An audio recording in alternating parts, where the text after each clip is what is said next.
I'd be surprised if you didn't know this already, but you would be surprised if I didn't talk about it.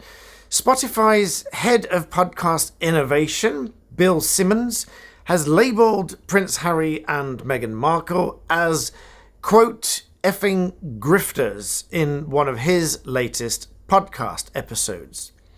In the Bill Simmons podcast, he reportedly, in Sky News, took aim at Prince Harry and Meghan Markle, saying, "The effing grifters, that's the podcast we should have launched with them." Now, this raises quite a number of different issues, one of which potential defamation, which we'll probably talk more about on our Art Media Law channel with our Alan Robertshaw, which is linked in the description below, so make sure you head over there and check that out, because there's a number of issues there that might relate to defamation. But also, it is a far cry from the mutual statement that was put out, or at least news that was put out just recently, that said Spotify and Archwell Audio have mutually agreed to part ways and are proud of the series we made together, the companies said. So I understand that to be a joint statement, and essentially moving on from the podcast.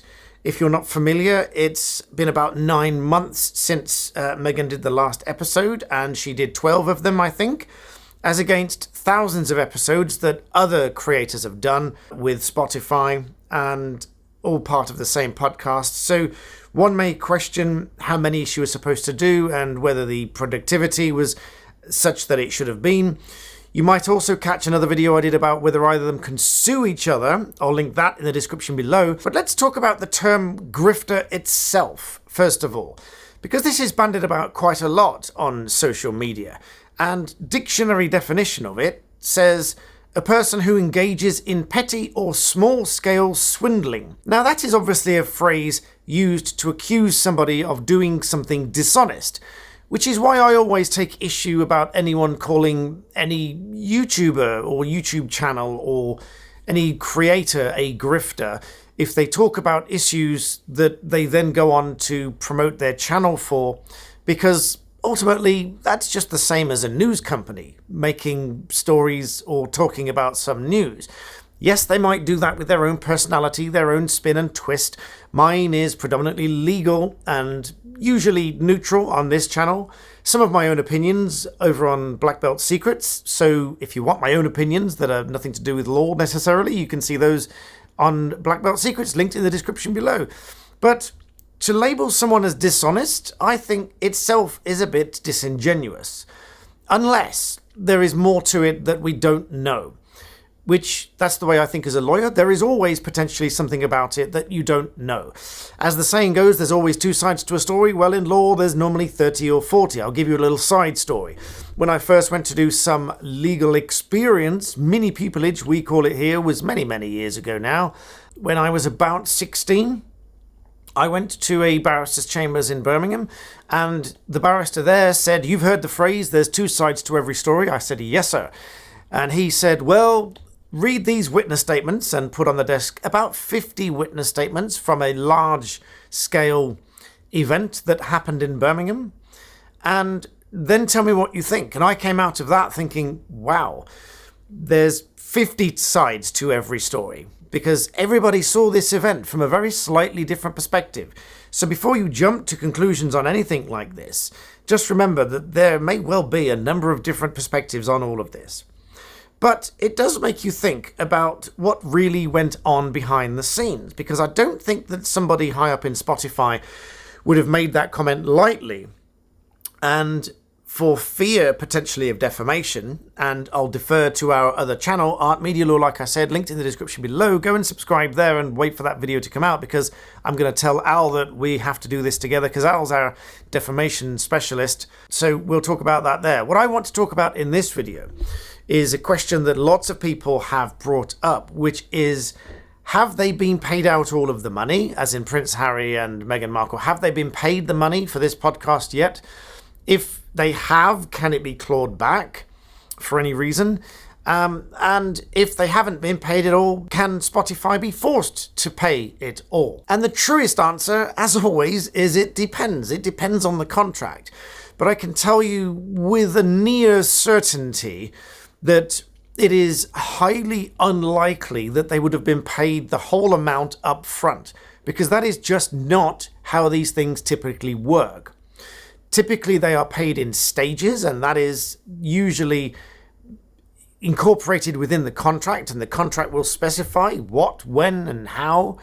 And in any merger and acquisition and things like this, I've been involved in merger and acquisitions for businesses before now, where one partner is buying out the other partner for hundreds of thousands or even millions of pounds. Now, that money is not usually paid all in one lump. It is normally paid in stages, and especially if someone is acquiring a business, they will pay in increments and depending on performance a lot of the time. Because no one wants to really buy a business, give all the money up front, and then the business fails 3 months later. They want to ensure that there's a continuity of the handover so that it works going forward. Well, the same is very highly likely to be true of this podcast series. Now, just for full clarity, I've not seen the contract, obviously. I haven't even read reports about what they've been paid thus far. I'm not sure if those exist, but I'm just telling you from a general perspective what usually happens. Now, what would usually happen would be that there will be some kind of down payment or retainer or advanced payment or something of that nature, and at least get things moving. But thereafter, it is likely to depend, as I said in my other video, on a lot of different factors, such as the quantity of podcasts, the quality of those podcasts, potentially even the number of listens that are recorded, potentially even reports and critique and all kinds of other things, and what is said in those podcasts and whether anything brings them into bad light and all of this kind of thing.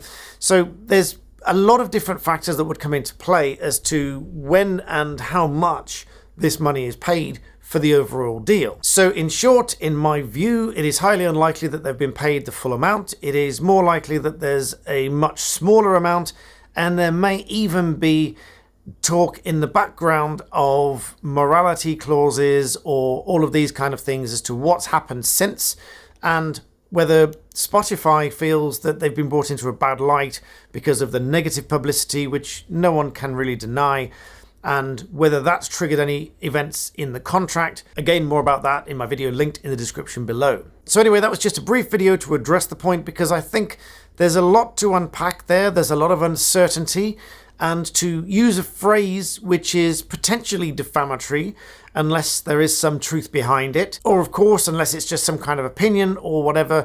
But as I said, I'll defer to our Mr. Robert Shaw if we get that video done up on art and media law at some point in the near future. And then of course is the discussion about Netflix. What's going to happen with Netflix? Well, I'm going to give that some thought and come back to you in another video, so make sure you subscribe and hit that notification bell just down below so you'll get pinged about the new videos. And if it's something you don't want to watch, you can just ignore it. You don't need to turn those off. Turn them on. That helps me to grow my channel. It helps YouTube to ping these videos to you. And as always, I thank you for watching.